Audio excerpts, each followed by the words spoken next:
Assalamualaikum warahmatullahi wabarakatuh. Baiklah, di sini kami akan membahas tentang limit fungsi pada kompleks.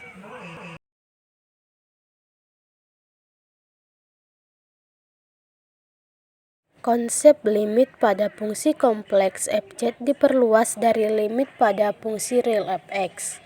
Fz adalah perluasan dari konsep serupa pada fungsi real. Dengan demikian, jika variabel kompleks z diganti dengan variabel real x, maka semua aturan limit, kontinuitas, dan turunan pada fungsi real terpenuhi. Pada fungsi kompleks Fz, limit pada Fz z mendekati z0 bernilai L, atau limit pada Fz z mendekati z0 sama dengan L jika terdapat epsilon lebih besar dari 0 dan delta lebih besar dari 0, sedemikian sehingga mutlak Fx dikurang L kurang dari sama dengan epsilon dan mutlak z dikurang z0 kurang dari sama dengan delta. Seperti di sini akan diilustrasikan, mutlak z dikurang z0 kurang dari sama dengan delta adalah gabungan dari daerah dengan pusat di z0 dengan jari-jari delta. Selanjutnya, nilai dari Fz saat z menuju z0 maka akan diperoleh sama dengan L. Maka mutlak Fz dikurang L kurang dari sama dengan epsilon adalah gabungan merupakan daerah dengan pusat di L dan jari-jari epsilon. Meski limit Fz z mendekati z0 sama dengan L, namun Fz0 tidak mesti sama dengan L. Berikut akan diberi penjelasannya. Jika limit Fz z mendekati z0 sama dengan L dan Fz0 sama dengan L, maka Fz dikatakan kontinu di z0. Namun, jika limit Fz z mendekati z0 sama dengan L, namun Fz0 tidak sama dengan L, maka Fz dikatakan memiliki limit di z0 namun tidak kontinu di z0. Yang selanjutnya yaitu mengenai teorema dari limit fungsi kompleks. Teorema yang pertama yakni jika fungsi f mempunyai limit untuk z menuju z0, maka nilai limitnya tunggal. Maka di sini berarti tidak ada nilai limit lain selain dari limit untuk z menuju z0 tersebut. Yang kedua, jika fz sama dengan u, di mana u memiliki dua variabel, yakni x, y ditambah iv yang juga memiliki dua variabel, yakni x, y, dan z sama dengan x tambah y dengan domain di D. Maka titik z0, di mana z0 yaitu kita misalkan dengan x0, y0 sama dengan x0 ditambah y0 berada di dalam D atau berada di batas D. Maka limit z menuju z0 dari fx sama dengan u0 ditambah iv0 jika dan hanya jika limit x, y menuju x, 0, y0 dari u, maka u sama dengan u0. Dan limit dari limit x, y menuju x, 0, y0 dari v sama dengan v0. Kita masuk ke dalam contoh. Di sini saya sudah membuat sebuah contoh, yaitu limit z menuju i dari z kuadrat ditambah 1 per z dikurang i.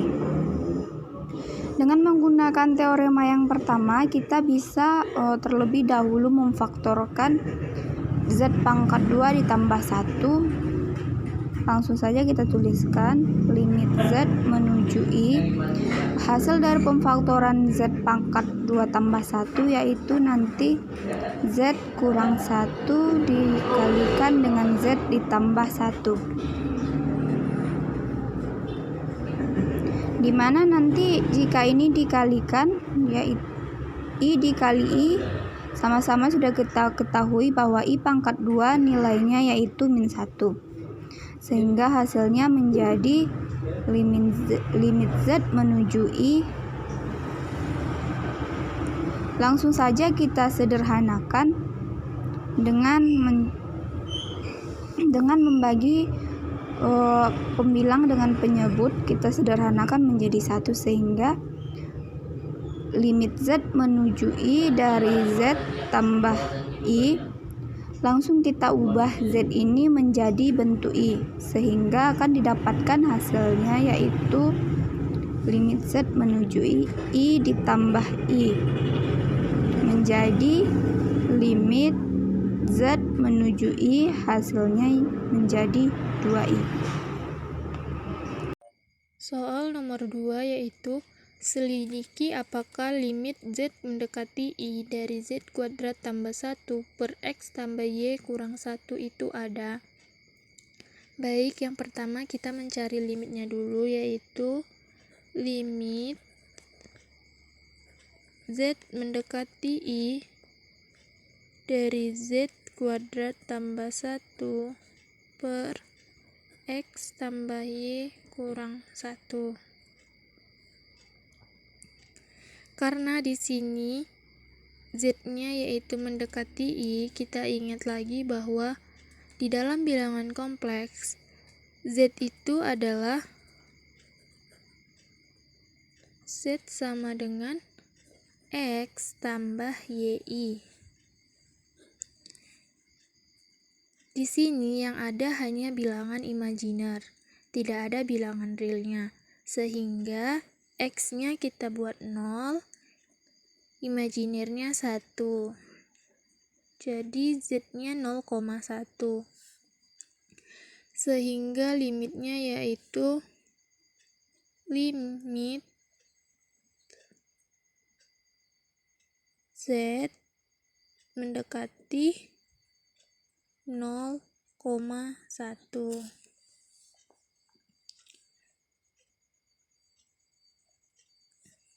Ini yang Z yang di sini kita ubah menjadi X tambah YI, yaitu X tambah YI kuadrat ditambah 1 per X tambah Y kurang 1. Lalu kita kuadratkan. Limit Z mendekati 0,1 dari ini kita kuadratkan X kuadrat tambah 2X YI kurang Y kuadrat tambah 1 per X tambah Y kurang 1. Ini kenapa bisa jadi min Y kuadrat? Karena I-nya di sini yaitu minus 1.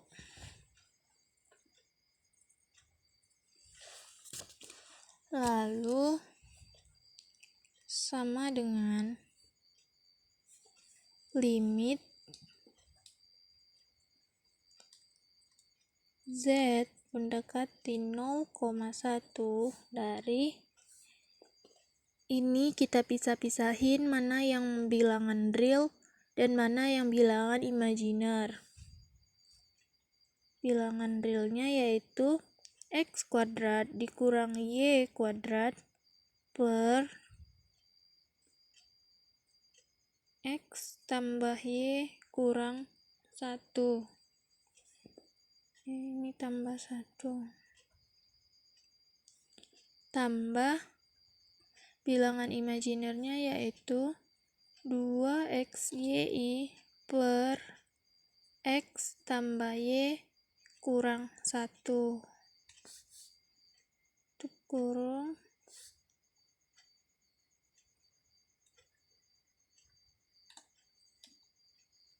sehingga kita dapat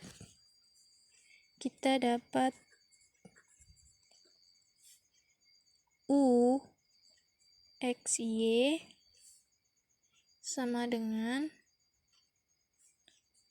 X kuadrat kurang Y kuadrat tambah 1 per X tambah Y kurang 1. Sedangkan V XY yaitu 2XYI per X tambah Y kurang 1. Selanjutnya yaitu, kita ingat sebelumnya di definisi ada limit X, Y mendekati 0,1 dari U X, Y. Kita misalkan X, Y mendekati 0,1 sepanjang garis X sama dengan 0. Maka U 0, Y. Kenapa bisa menjadi U 0, Y? Karena berada di sepanjang garis X sama dengan 0. Lalu kita substitusikan ke fungsi U X, Y sama dengan X kuadrat dikurang Y kuadrat tambah 1 per X tambah Y kurang 1. Sehingga hasilnya yaitu min Y kuadrat tambah 1 per Y kurang 1. Sama dengan min Y kuadrat dikurang 1 per Y kurang 1. Lalu kita sederhanakan menjadi min Y kurang 1 dikali Y tambah 1 per Y kurang 1. Ini bisa kita hilangkan, yaitu Y kurang 1 dengan Y kurang 1. Sehingga hasilnya yaitu min Y kurang 1. Lalu kita masukkan ke limit Y mendekati 1. Hasilnya yaitu minus 2. Yang selanjutnya yaitu, misalkan X, Y mendekati 0,1 sepanjang garis Y sama dengan 1. Seperti yang sebelumnya, sehingga U X, 1 sama dengan X. Lalu kita masukkan ke limit X mendekati 0. Hasilnya yaitu 0. Nah, kita sudah mendapatkan hasil dari limit sepanjang garis X sama dengan 0 dan sepanjang garis Y sama dengan 1. Di sini, karena X, Y-nya mendekati 0,1 sepanjang dua garis yang berbeda, menghasilkan nilai limit yang berbeda, maka nilai limit Z mendekati I dari Z kuadrat ditambah 1 per X tambah Y kurang 1 itu tidak ada. Karena di sini dia melewati dua garis, yaitu X sama dengan 0 dan garis Y sama dengan 1. Dengan hasil yang berbeda. Kalau nilai limitnya berbeda, maka tidak ada limitnya.